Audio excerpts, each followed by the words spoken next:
Nightfam, you are about to meet children who could prove they lived as someone else before they were born.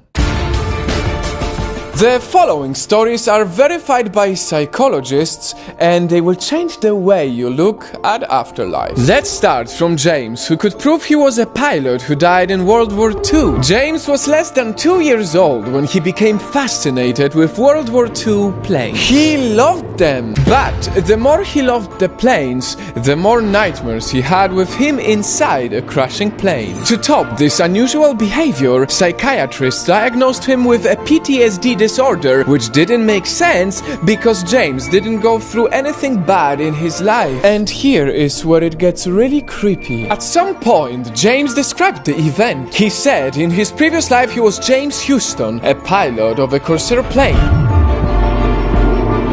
and that his plane got shot by the Japanese and crashed into water. What's creepy was that his father found James Houston in World War II books. He was indeed a war veteran.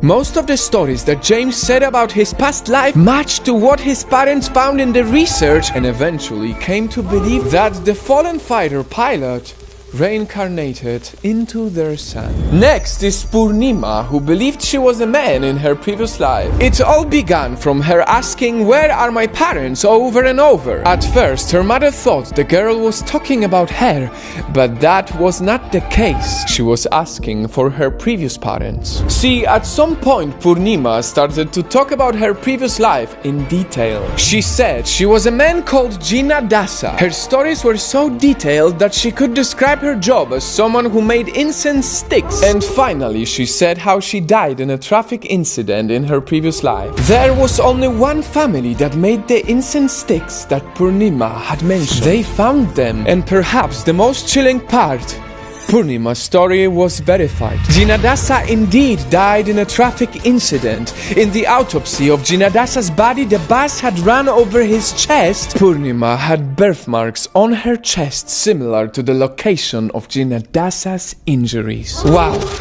And speaking of birthmarks, we need to talk about the Pollock sisters, who were reborn as their own younger siblings. This is one of the most popular stories about reincarnation. In 1957, two girls, Jacqueline and Joanne, got hit by a car and died on the spot. More than a year later, the mother of the two girls gave birth to another two girls, Jillian and Jennifer. Devastated about the death of her other two daughters, she had kept their toys hidden. However, when they were 4, the two daughters started looking for the toys of their dead sisters. They remembered the names given to the toys and divided them according to how Jacqueline and Joanna did. The family had also moved to a new home shortly after the twins were born, but for some reason the two little girls remembered their past home like they lived there. And on top of all of it, Jennifer had a birthmark on her left hip and her forehead that were very much the same as her dead sister's marks. Do you think it is possible that the daughters kept the memories of their dead sisters? Whether you believe in these stories or not,